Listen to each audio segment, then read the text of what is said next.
The restaurant had been silent for 3 seconds before anyone realized why. Not the polite silence of a fine dining establishment, not the hushed reverence of wealth at rest. This was the silence of 47 people simultaneously deciding not to breathe, because Kang Tae-hyun had walked through the door. It spread like a cold front, table by table, from the entrance outward. Forks lowered. Conversations evaporated mid-sentence. A sommelier who had been mid-pour simply stopped, wine hanging in the air above the glass, as if physics had taken a moment to reconsider. He moved like a storm given human form. Black coat. Cold eyes. 3 men flanking him in perfect formation, their hands loose at their sides, the way hands are loose when they are always ready. The maître d' did not check the reservation. He simply stepped aside and pressed himself against the wall, and the path to the VIP section cleared, as if the crowd had practiced this exact choreography. No one spoke his name, aloud. They didn't need to. The whispers moved faster than sound. "It's him. Don't look directly. Is that? Yes. Yes, it is." In the kitchen, separated from all of this by 2 steel doors and the noise of industrial dishwashers, Zuri Kim was elbow-deep in soapy water and thinking about nothing except whether she could afford to replace Jae-min's sneakers before his birthday.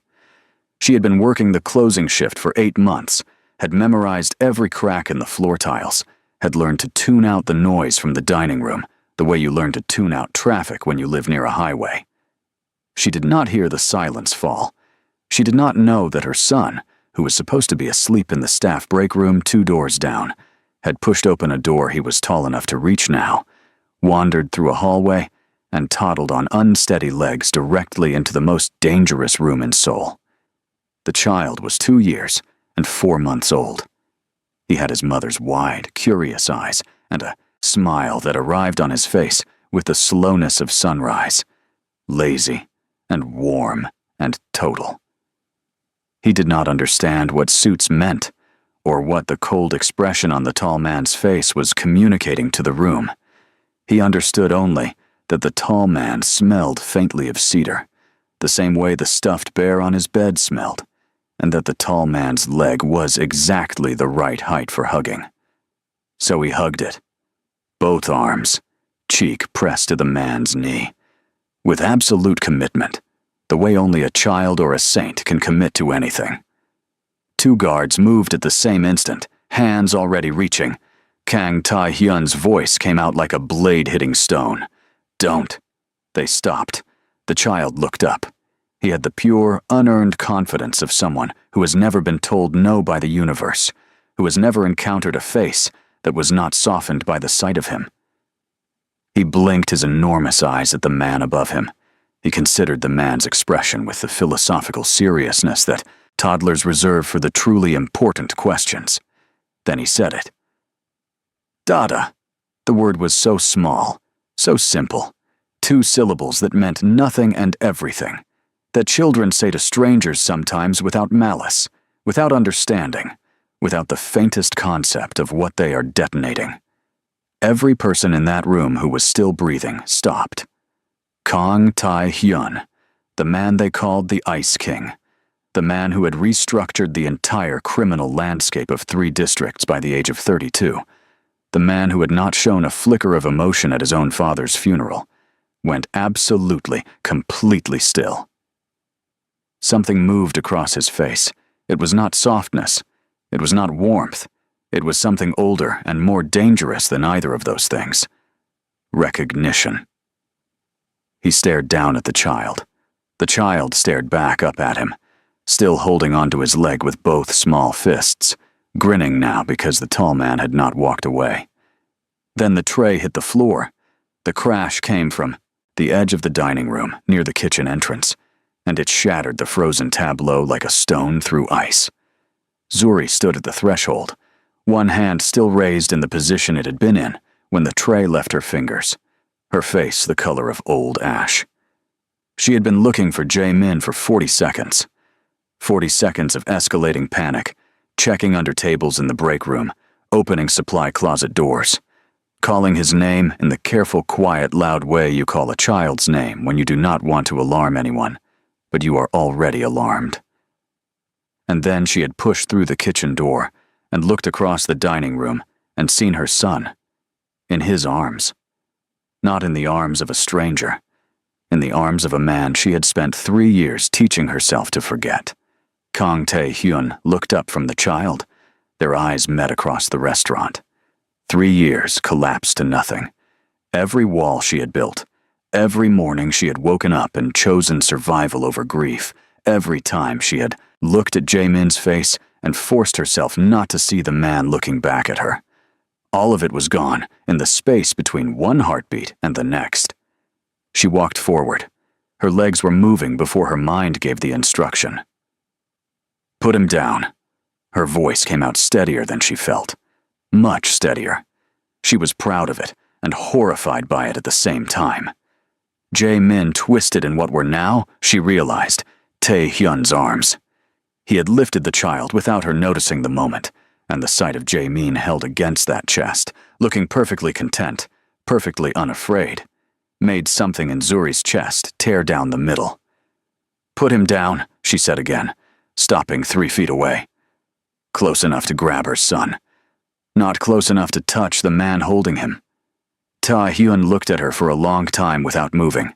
The expression on his face was not the one she remembered from their worst moments or their best ones. It was something new, something she had no name for. How old is he? He said. He's not yours to ask about. Zuri.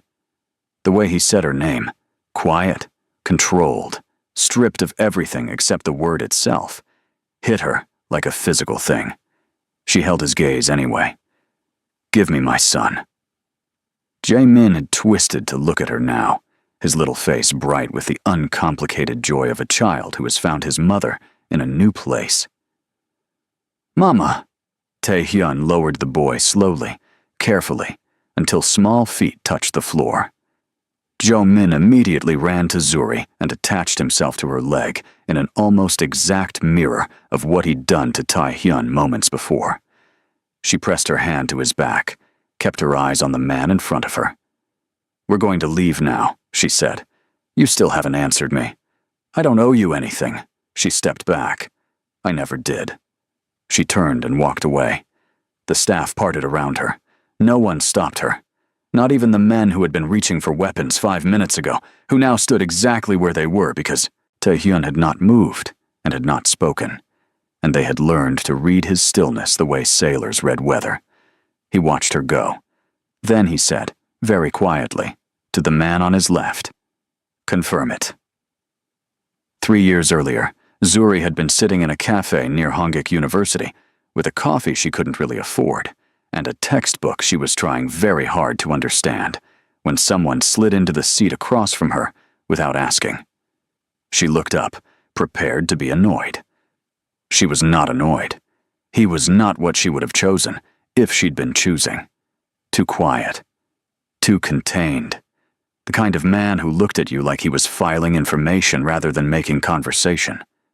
But he had the book she'd been looking for on the library shelf for 2 weeks tucked under his arm, and when she pointed at it with the automatic accusation of a desperate student, he had laughed, actually laughed, and handed it across the table before she could finish the sentence. I've already read it, he said. Keep it. I can't just take your book. You're not taking it. I'm giving it. That's not how it works. It is when I decide it is. She had given him the look that statement deserved. He had looked back at her without flinching, and then, and this was the thing she had never quite been able to explain, he had smiled. Small and deliberate and entirely real. And she had thought, there is someone inside this person that almost no one gets to see. She had been right, and she had been completely wrong about what that meant. The months that followed were the most careful romance she had ever experienced. He was never casual, never careless. He showed up exactly when he said he would. He listened, like listening was a skill he had decided to master. He asked questions that assumed she was intelligent, which she found, absurdly, more attractive than compliments. She asked him once what he did for work. He said, "Management." She asked what he managed. He said, "Problems." She thought he was being mysterious, in the way people are mysterious when they work in finance or consulting and find their jobs too boring to explain. She did not push. She learned the truth at a charity gala she had no business attending, in a dress he had arranged to appear in her apartment without explanation. She had gone because she was curious, and because he had asked her in that way he had. Not a request, not a command, something in between that made refusal feel like a philosophical error. She had stood in a room full of people whose wealth she could feel like a change in air pressure. And she had heard two men near the bar, voices lowered, talking about Kang Tae-hyun the way people talk about weather, as a fact of life, uncontrollable and absolute. They found the Daejeon man in the river this morning. And the distribution network? Already transitioned, he doesn't leave loose ends. She had set down her champagne very carefully and found him across the room and looked at him differently for the first time. He had seen her looking, and she had watched him understand, in real time, that she understood. He came to her that night and told her the truth. All of it. The way people confess when they have decided to confess and intend to do it properly. She sat across from him and listened and felt the world she had been building quietly dismantle itself around her. "I want out," he said. "Not today. Not this year. But I want out, and I've never wanted anything before that." "That's not a promise," she said. "No," he agreed. "It's not." She stayed anyway, because she had already seen the person inside the container, and she didn't know how to unsee him, because he was careful with her in a way that felt like it cost him something. Because she was 23 and had never loved anyone with this particular quality of desperation, and she was not yet wise enough to know that love without safety is not love. It's just longing. There were good months. She would always remember the good months, even later, when they became painful to remember. Late nights in his apartment, talking until the city outside changed from night sounds to morning sounds. Him listening to her describe her graduate thesis with the focused attention of a man who found everything she thought genuinely interesting. He never asked her to be less than she was. He never required small talk. He met her exactly where she was, which was rarer than it sounded and more valuable than she had known to look for. The gala was 6 weeks later. Different venue, same crowd, more champagne, and then the sound of breaking glass, and then the specific, unmistakable crack that she had never heard before, but recognized instantly in the animal part of her brain. Gunfire. She ran. Everyone ran.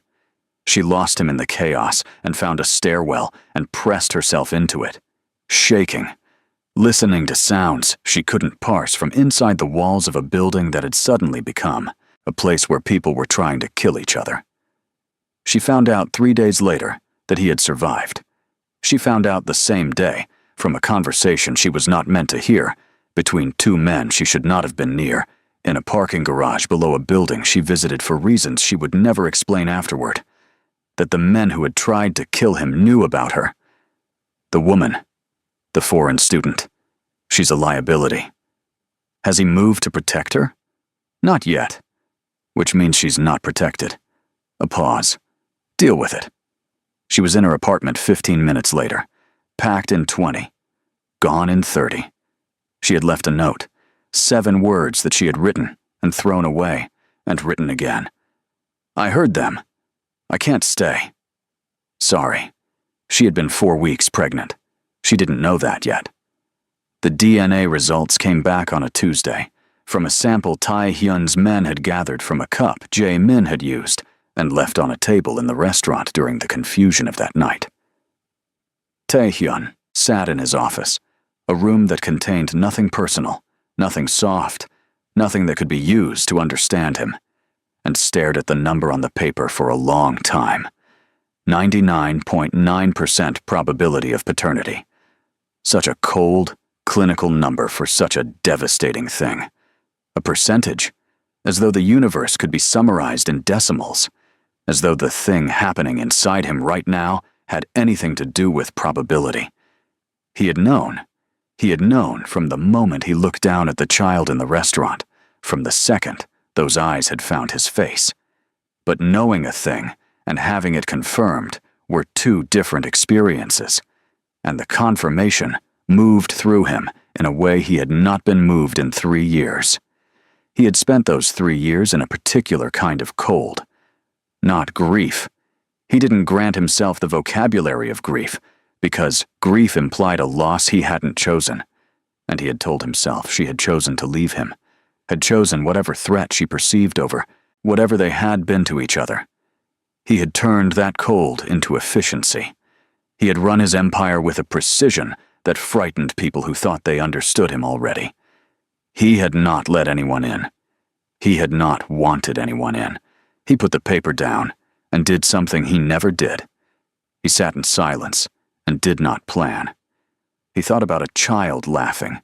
He thought about a woman's hand pressed to a small boy's back, and the particular angle of protection in the gesture, and the steadiness in her voice when it should have cracked. He thought about a note. 7 words. He had the note still. It was the only thing he had kept. The next morning, without telling anyone what he was doing or why, he arranged for 3 men to maintain a rotating watch around Zuri's apartment building. He had the surveillance cameras in her neighborhood that belonged to a rival's network remotely disabled. He had the restaurant she worked at quietly purchased through a shell company registered under a name that could not be traced back to him in fewer than 40 steps. He did not speak to her. He wasn't ready. He didn't know what he was ready for yet. Zuri noticed the cars on a Wednesday. She had trained herself, in the years since she left, to notice things. It was the anxiety of a woman who had heard the words, "deal with it," and understood what they meant, and who had never fully stopped listening for footsteps that didn't belong. So when the same black sedan was parked outside her building on 3 consecutive mornings, she noticed. She went to the restaurant that night and worked her shift and kept watching. And at the end of the night, after the last table had been cleared and the kitchen had gone quiet, she found him already there. He was sitting at a table in the empty dining room as if he owned the place, which she had not yet discovered that he did. His coat was over the back of the chair. His hands were folded on the table. He looked like a man who had been waiting and had decided some time ago that patience was simply a form of will. "You've been watching my building," she said, "protecting it." "I didn't ask for protection." "No," he said. "You haven't asked me for anything in 3 years." He looked at her steadily. "Sit down, Zuri." She didn't sit. But she didn't leave either. She stood on the other side of the table and looked at him across the distance and tried to remember how to be angry. The anger was there. It was real. But there was something else underneath it that she had also never fully managed to bury. "He's mine," Tae-hyun said. "He's mine," she corrected immediately. "He has always been mine. I raised him. I kept him safe. I built a life for him with my own 2 hands, and without a single—" "I know." His voice was quiet. "I know that." He paused. "I want to know why you left." "Because I heard men talking about killing me." He went very still.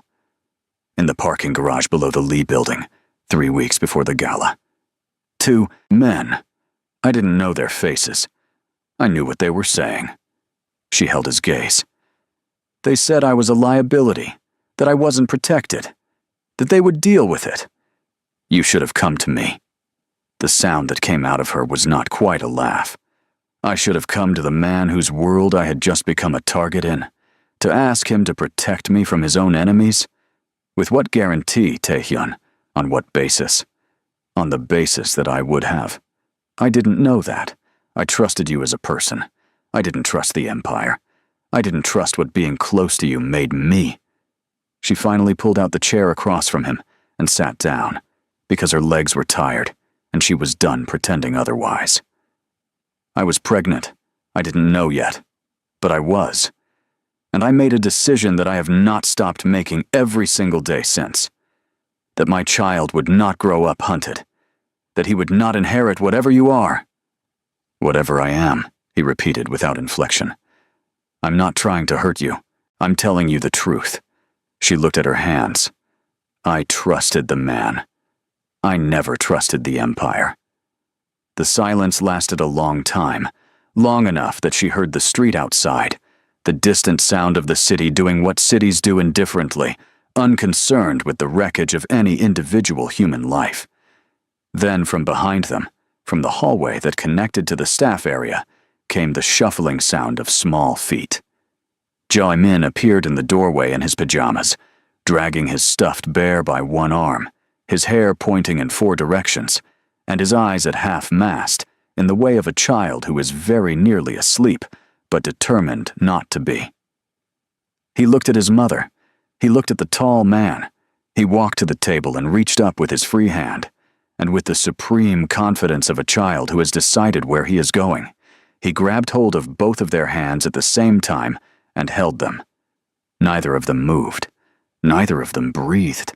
The weight of that small grip, the total, guileless certainty of it, sat between them in the empty restaurant like something that could not be argued with, like a verdict delivered without a trial, like the universe, for once, speaking plainly. She felt Tae-hyun look at Jae-min. She did not look at Tae-hyun looking. She looked at her son's face instead, at the sleepy contentment there, at the way he had decided, without data or history, or any of the information that haunted her, that the 2 people holding his hands were his, and he was theirs, and that was simply the shape of things. She was still fighting it the next morning, but the fight was quieter than it used to be.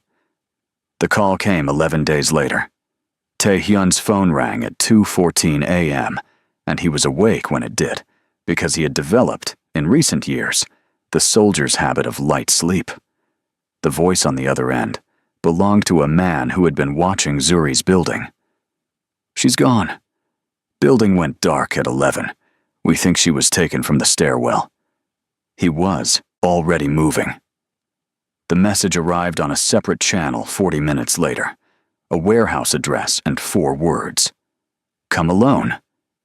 Or else. His men formed a wall between him and the door. Sung-jin, who had been with him longest, stood directly in his path with the particular expression of a man prepared to be hit if necessary. Don't. It's a setup. You know it's a setup. Yes. Then you know you can't. My son is home with no mother. The words came out flat and absolute, and Sung-jin looked at him differently when he heard them, not softened, recalibrated. Move. He went alone except for 2 men he stationed outside, which was not alone, but was close enough. The warehouse was on the industrial waterfront, the kind of building that exists specifically to be the setting for events that cannot happen in places where people live. It smelled of metal and standing water. The lights inside were the bare industrial kind that turn everything gray and strip it of dimension. 3 men, 1 of them someone he recognized. Park Chin-woo, who had been running operations in the eastern districts, who had a grievance that was 2 years old and had apparently decided this was the moment to express it. Zuri was against the far wall, zip ties at her wrists, a cut above her eyebrow still bleeding, which meant someone had hit her and she had not gone quietly, which meant she was exactly who he had known she was. Her chin was lifted, her jaw was set. She was clearly in pain and clearly not about to show it to any of these men, and the sight of her like that, defiant in zip ties in a waterfront warehouse, refusing even now to fold, made something in him that had been locked for 3 years simply open. Their eyes met. Hers said, "Don't do anything stupid." "You came alone," Park said, with the satisfied smile of a man who has been correct in a prediction. "I brought myself," Tae-hyun said. "That's usually enough." It wasn't elegant. It was not the clean choreography of action cinema. It was the brutal, efficient, deeply unpleasant work of a man who had survived 20 years in a world that selected for the survivable and discarded everything else. He took a bullet high in the left shoulder before he reached Park, which slowed him but did not stop him. And when it was over, when all three men were down and he was the only one standing, he walked to Zuri and took the zip ties apart with a knife he had produced from somewhere, and freed her hands and then stood in front of her while she looked at him in the gray light. "You're shot," she said. "Yes." "How bad?" "Manageable." "That is not a medical assessment." "No," he agreed. "It isn't." She pressed her hand against his shoulder, over the wound, not gently, because pressure mattered more than comfort, and he watched her do it with the expression of a man who is very carefully not letting himself feel something he very clearly feels. "I chose you," he said. "In there. When they said they'd give back the territory, give back everything. If I walked away, I chose you. I want you to know that." She looked up at him. Her face was streaked with blood and the specific exhaustion of a woman who has been terrified and fought it and won, and she was the most real thing he had ever seen. "I know," she said quietly. The weeks after were not easy. They were not a resolution, because real things don't resolve the way stories suggest they do. They shift and rearrange and demand ongoing negotiation. Zuri told him, in the hospital room, while his shoulder was being seen to, that she would not raise Jae-min inside the life, that this was not conditional, not flexible, not a starting position in a negotiation, that if he wanted to be in his son's life, and she had watched his face when he first held the boy properly, in the car on the way back from the warehouse, Jae-min asleep against his chest, as if he had always been there, then the life could not be in her son's life. He looked at her for a long time. "I'll need time," he said finally, "to transition properly, to protect the people who depend on operations, to do it in a way that doesn't create a vacuum that makes everything worse." "How much time? 8 months? Maybe 6, if everything holds."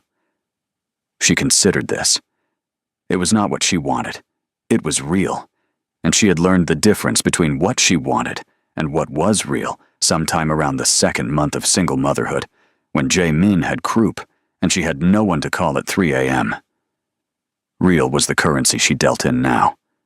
6 months, she said, and I want to be able to verify it. He almost smiled. "You're negotiating with me." "I'm negotiating for my son."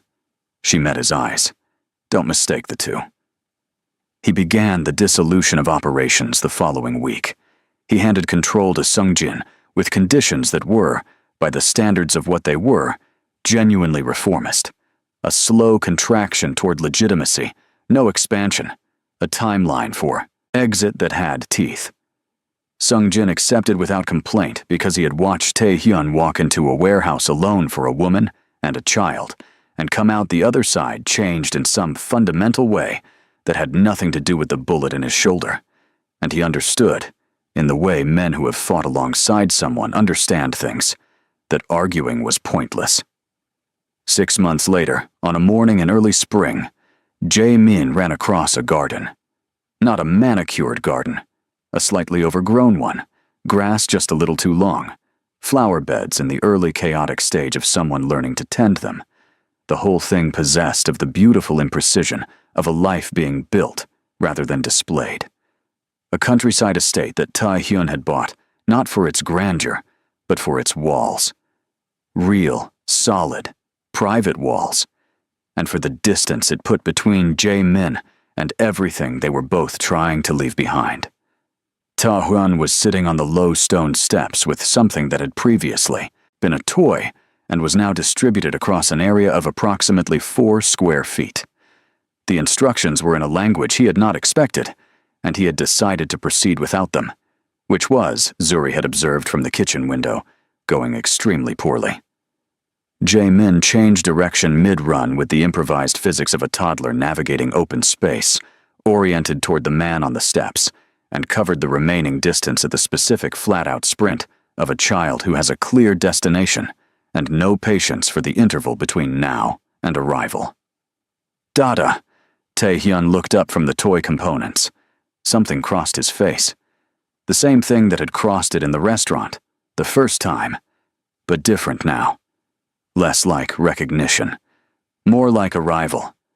The look of a man who has traveled a long distance and is finally, for the first time, standing somewhere he had not known he was trying to reach. He set down the toy. He opened his arms. He held his son fully, properly, with the particular deliberateness of a man who has decided that this is the thing he will be most careful with for the rest of his life.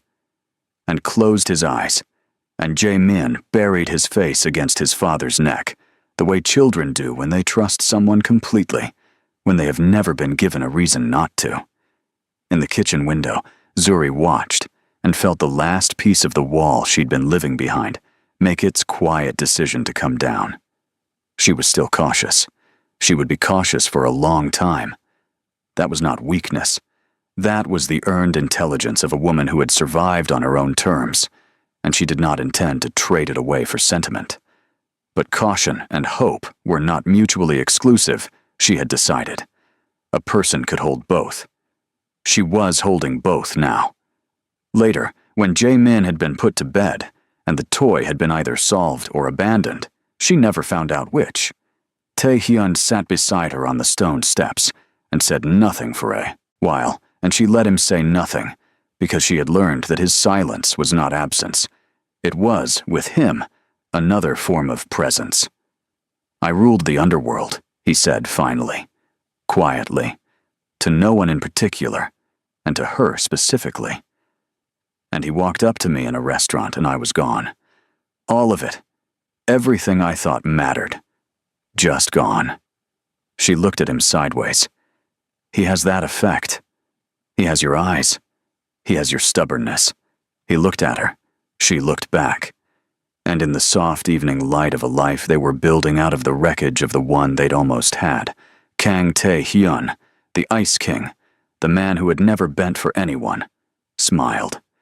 It was not the small, deliberate smile she had first seen across a cafe table 3 years ago, the one that had made her think there was someone inside this person worth knowing. It was wider, unguarded. The smile of a man who has stopped performing control and started experiencing peace. And Zuri, who had spent 3 years running from the shape of that smile, found that she was no longer interested in running. Later, weeks later, months later, in the slow, accumulating ordinary days of a life that no longer required her to be afraid, she would think about the restaurant, about the tray falling from her hands, about the sight of her son hugging the leg of the most dangerous man in Seoul with the complete serenity of someone who simply did not know he was supposed to be afraid. She would think about how Jae-min had known something before either of them did. Children carry no scar tissue. They reach toward warmth without calculating the risk. And maybe, she thought, watching Tae-hyun push her son on a rope swing he had built badly and fixed 3 times before getting it right, maybe that was the only wisdom that actually mattered. The underworld had its Ice King. Jae-min had his father. And that, all of that, and every quiet day after, was enough. If this story moved you, hit that like button.